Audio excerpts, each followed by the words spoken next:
नमस्कार. स्वयंभू चॅनलवर तुमचे खूप खूप स्वागत आहे. आज मंगळवार आहे.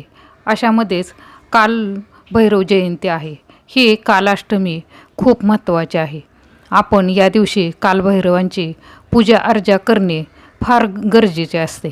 कालभैरव नाव घेतलं तरी लोकांना भीती वाटते, पण असं नाही. जरी कालभैरवांचं रूप रौद्र असलं तरी ते भक्ताला कधीही त्रास देत नाहीत. उलट तुम्ही जर मनापासून त्यांची सेवा अर्चा केली तर कालभैरव लगेच पावतात. कारण कालभैरवांची पूजा आपण रोज रोज करत नाही, तर वर्षातून हे जन्माष्टमी आहे या दिवशीच आपण पूजा करतो. तुम्हाला कालभैरवांचे मंदिर देखील कुठेही दिसणार नाहीत. पण एक लक्षात घ्या, आज कोणताही उपाय किंवा सेवा केलेली तुम्हाला खूप फलदायी ठरणार आहे. तर तुम्हाला असा एक उपाय करायचा आहे, तो म्हणजे तुमच्या कुटुंबासाठी, कुटुंबातील व्यक्तींसाठी किंवा तुमच्या घराच्या प्रगतीसाठी. तर हा उपाय नक्की तुम्ही करा. जर चॅनलवर तुम्ही नवीन असाल तर चॅनलला जरूर सबस्क्राईब करा. कालभैरवांचं रूप रौद्र असलं तरी शिवशंकरांनी त्यांना ज्या वेळेला वेळ पडली त्यावेळेला कालभैरवांना त्यांनी निर्माण केलं आणि त्यांनी त्यांचं काम करून घेतलं. तर कालभैरव म्हणजे संकटांचा नाश करणारे आणि भयानक असं म्हटलं जातं. असे म्हणतात की काळ देखील घाबरतो कालभैरवांना. पण असं काही नाही. तुम्ही जर मनापासून जर कालभैरवांची सेवा केली किंवा आजच्या दिवशी वर्षभर तुम्ही नाही केली तरी पण आजचा दिवस असा महत्त्वाचा आहे आणि तुम्हाला हा उपाय करायचा आहे, तो कुटुंबासाठी संध्याकाळी करायचा आहे. तर तुम्हाला अशी एक कापरासोबत वस्तू जाळायची आहे. त्यामुळे काय होणार आहे तर बघा, आपल्या घरामध्ये आपण नेहमी प्रत्येकाची घरामध्ये हेच आहे की ही एक वस्तू आणली तर दुसरी आणतो, दुसरी आणली तर तिसरी आणतो. ज्याच्या त्याच्या ऐपतीनुसार आपण घरामध्ये घरसंसार सजवतो. पण काही लोक आपल्या घरामध्ये येतात, मग नातेवाईक असो, शेजारी असो किंवा आपण राहतो तेथील आसपासचे असो, ते सगळीच एकसारखी नसतात. काहींची वाईट नजर एवढी असते की त्यांच्या घरात जरी ती वस्तू असली आणि आपल्या घरी जर बघितली तर हे त्यांना आतल्यात जळजळ होते. तर अशी जळजळ होणे देखील आपल्याला त्रासदायक असतं. तर नेहमी ते व्यक्ती घरात येणे आणि ते रखरखीत नजरेनं पाहणं ते देखील आपल्याला दोष लागतो. तर अशा लोकांच्यापासून आपल्याला सुटका मिळेल. म्हणजे त्यांनी कितीही तुमच्या घरामध्ये कोणत्याही वस्तूकडे किंवा तुमच्या प्रगतीकडे पाहिलं तर कधीही त्यांची नजर तुमच्या कुटुंबावर किंवा तुमच्या घरसंसारावर पडणार नाही. यासाठी हा तुम्हाला उपाय संध्याकाळी करायचा आहे. कालभैरव जयंती ही आज मंगळवारी आहे.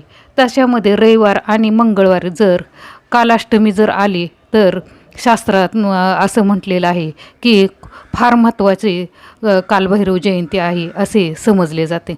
तर त्याला खूप सारे महत्त्व असते. रविवार आणि मंगळवारी जर आले तर तुम्ही वर्षभर शिवशंकरांची जेवढी पूजा करता तेवढी तुम्हाला फल एका दिवसात कालभैरवांची सेवा करून मिळणार आहे.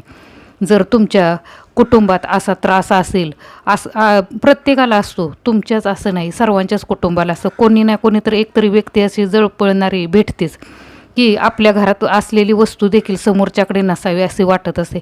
आणि ह्या सर्वांपासून जर तुम्हाला बचाव करायचा असेल तर तुम्हाला हाच एक उपाय आहे.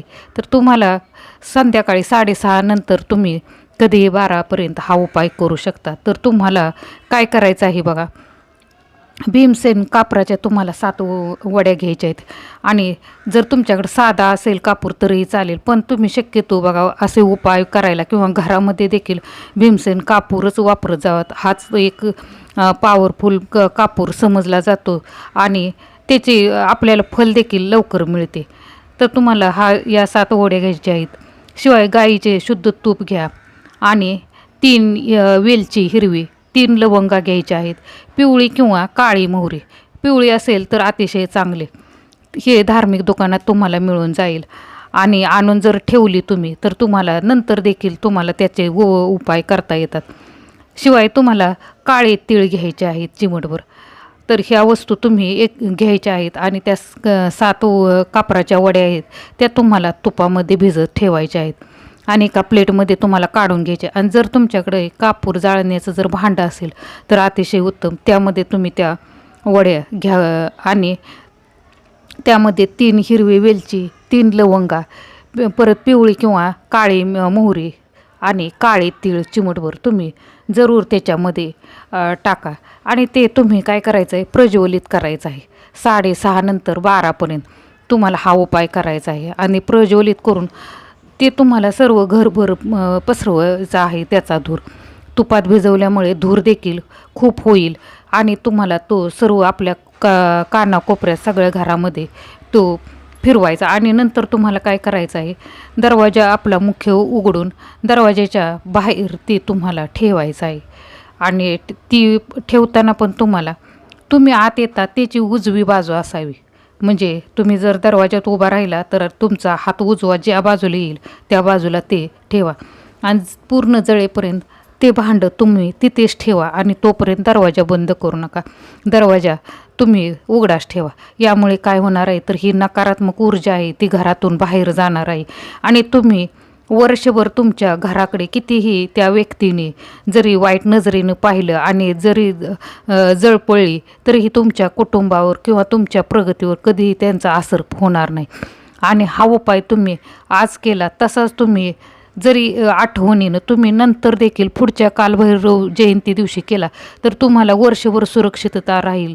तर हा उपाय जरूर तुम्ही प्रदोष काळानंतर ते 12पर्यंत हा उपाय करू शकता.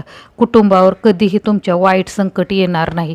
आणि याशिवाय कुटुंबात इतर देखील अडचणी असतात त्या देखील तुमच्या या उपायाने दूर होणार आहेत. म्हणजे काय, तर नकारात्मकता आपल्या घरामध्ये देखील नकारात्मकता असलेली ती देखील निघून जाणार आहे.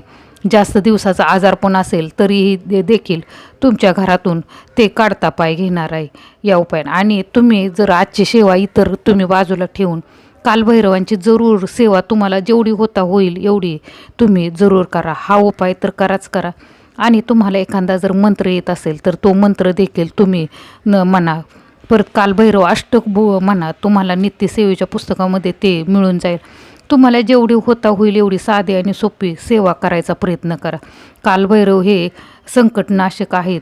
सगळ्या संकटांचा नाश करतात. जसं शिवशंकरांनी त्यांना निर्माण करून त्यांचं जसं जे काम करून घेतलं तसं देखील भक्तांचं ते नक्कीच सेवा केल्यानंतर तुम्हाला नक्कीच तुमच्या प्रत्येक कामामध्ये यश देण्याचं काम कालभैरव करतील. तर हा व्हिडिओ तुम्हाला नक्कीच आवडला असेल. आवडला तर लाईक, शेअर आणि सबस्क्राईब करा. तर चला भेटूया असाच एक नवीन विषय आणि नवीन व्हिडिओ घेऊन. तोपर्यंत धन्यवाद.